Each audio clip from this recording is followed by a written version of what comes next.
এবারের 29শে জুলাই কতটা স্পেশাল? 29শে জুলাই সবসময় মনমোহনীদের কাছে একটা আবেগঘন মুহূর্ত এবং এটা অলওয়েজই স্পেশাল। তবে এবার যেহেতু বাবা এবার ভ্রমণ রক্ত পাচ্ছে এবং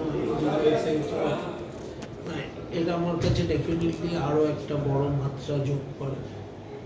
ডেফিনেটলি এটা আমার কাছে খুবই মেমোরেবল একটা দিন, মানে স্মরণীয় রাখার মতো একটা দিন আমার কাছে। আর আরেকটা জিনিস যেটা জানার ছিল, মাঠটা তো এখনো মানে রেডি হয়নি, যে কারণে সিনিয়র টিমে এখনো প্র্যাকটিস, মানে বিদেশিরা বিশেষ করে এখনো আসেনি, এখানে প্র্যাকটিসটা হওয়ার কথা সিনিয়র টিমে। কোনো কিছু মানে জানা যাচ্ছে কি কবে থেকে মাঠ রেডি হবে? মাঠ আরও আগামী 1-2 সপ্তাহের মধ্যে, 1-1.5 সপ্তাহের মধ্যে রেডি হয়ে যাওয়ার কথা। এই বৃষ্টি হচ্ছে কালকে তো মাঠে খেলা হবে। সেক্ষেত্রে কি লিগের খেলা কিছু এখানে হতে পারে? শেষ কিছু আমাদের প্ল্যান আছে লিগের খেলা এখানে করা, সেটা দেখা যাক কীভাবে আসবে প্রোগ্রেস। কথা হয়েছে দাদা আইএফএর সাথে পরিকল্পনা অনুযায়ী? মাঠটা রেডি হলে তো আমরা একটা ডিল দিতে পারবো, এবং আমার মনে হয় আমরা মাঠ দিতে পারলে আইএফএ খুশি হবে।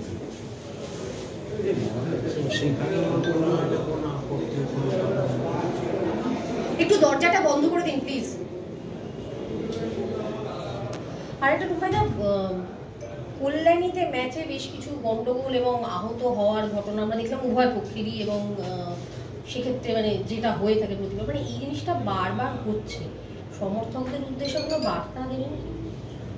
দেখুন, সেদিন যেটা হয়েছে আমাদের সমর্থকরাই বেশিরভাগ এটা শিকার হয়েছে। হয়তো একটা ক্লাব এতদিন ধরে অনেকদিন জেতেনি, তাই একটু উচ্ছ্বাসটা বাঁধন ছাড়া হয়ে গেছিল।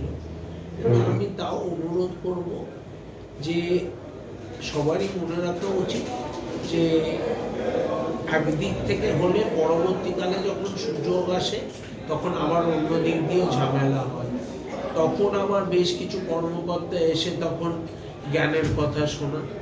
আমি অনুরোধ করব তাদের যাতে ঝামেলা হওয়ার আগেই তারা কোনো স্টেপ নেয়, তাদের সমর্থকদের বোঝায়। এবং তারপরে যখন আমাদের স্টেডিয়ামের কাছে ঝামেলা হয় তখন আবার অন্যরা তখন চেঁচাতে আসে। কিন্তু আমার দুপক্ষকেই অনুরোধ, এই খেলার মাঠে ঝামেলাটা রাখা ভালো।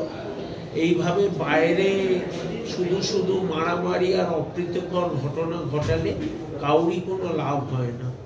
উচ্ছ্বাস তাদের নিজেদের মধ্যে করা উচিত, অন্যকে ক্ষতি করে কারোর উচ্ছ্বাস আমার মনে হয় না বেশি হয়।